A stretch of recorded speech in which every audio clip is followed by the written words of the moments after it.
Movies based on video games have all basically sucked, with the exclusion of Silent Hill and a handful of not-awful anime entries. Most of them have sucked because they picked the wrong games. Guys, if you base a movie on a game that's nothing but an interactive knockoff of a popular movie, all you're gonna get is the knockoff of a popular movie.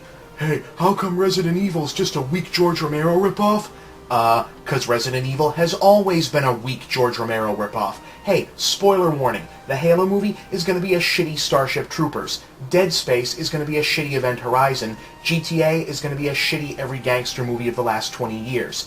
Now, others have sucked because they picked original, interesting games, but then put them in the hands of people who didn't know what to do with them. Hey, you still think a live-action Zelda is a good idea? Let me ask you again.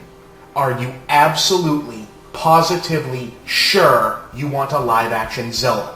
Movies about video games, on the other hand, have frequently turned out to be pretty good and have even produced a few balls-out classics. War games, The Last Starfighter, Existence, Mother, fucking Tron.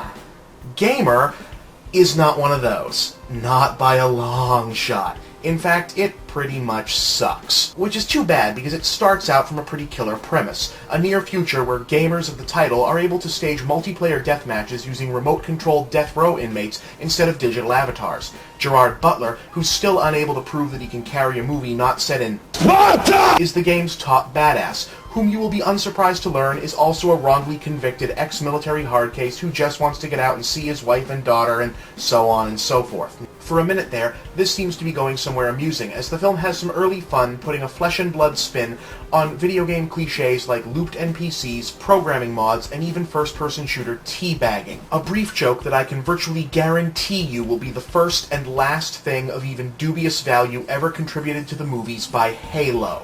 But it soon becomes clear that the live-action game hook just doesn't provide enough novelty to keep this from being just another predictable shoot-'em-up. Ultimately, Gamer is only superficially about video games. Thematically, it's just another dark future tale in which a fascist corporation uses a televised blood sport to placate the masses, with video games filling the role that game shows did in Running Man and reality TV did in Series 7.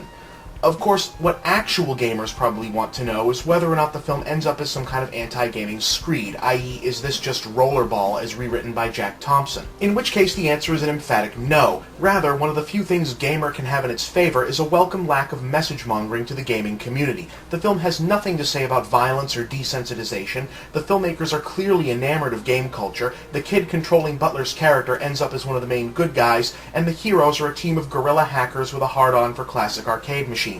In fact, any negative feelings the filmmakers may have toward the medium seem to end up focused on a B-story that serves to dump a tsunami of hate, scorn, sarcasm, and bile onto Second Life, and, let's face it, Second Life has it coming. As far as I'm concerned, pre-release, the best thing Gamer might have had going for it was having been directed by Mark Neveldine and Brian Taylor, the dual masterminds behind the embarrassingly brilliant Crank movies. Sure, you can give a solid slice of credit to Jason Will Badass for Food Statham, but for my money, those movies worked as well as they did because these two nutcases approach action movies, they use every fucking part. Tits, we're gonna see them. Cars, they're gonna crash them. Guns, they're gonna shoot them. If there's anything awesome you can do with any random element lying around the Crank movies, they're gonna make it happen.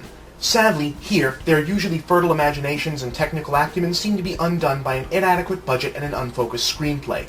The plot is full of holes and inconsistencies, things happen for no reason, the actors all look hopelessly lost save for Michael C. Hall as a villain best described as an evil redneck Will Wright, and other than an absurdly brilliant bit involving truck fuel, there's not a single stunt, kill, or action beat that isn't totally been there, done that. Yes, fine, it's nice to see Hollywood make a gaming film that doesn't demonize the medium or its fans, but that's not enough to keep Gamer from being a complete waste of your time and money. Skip it.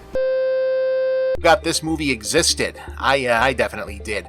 And I don't know that anyone really cares about it now. I honestly can't even remember the last time this was on TV. Didn't even look to see if this is streaming anywhere. But yeah, this was a thing. The premise is still creative enough, I guess. I almost wish someone would rip it off or do it again, but wow, this was a weird thing to remember. I almost feel like it was violent enough and the premise was game-based enough and had enough weird parts to it that it feels like this should be something that should have come back into the discussion somehow, especially given that a few, Gerard Butler obviously has stayed famous. A few of the other actors have had a couple resurgences, so it's weird that this hasn't popped again. But yeah, this was weird to remember that this one happened. I don't know, am I out of the loop? Has this come back again? I guess if I am, you'll let me know.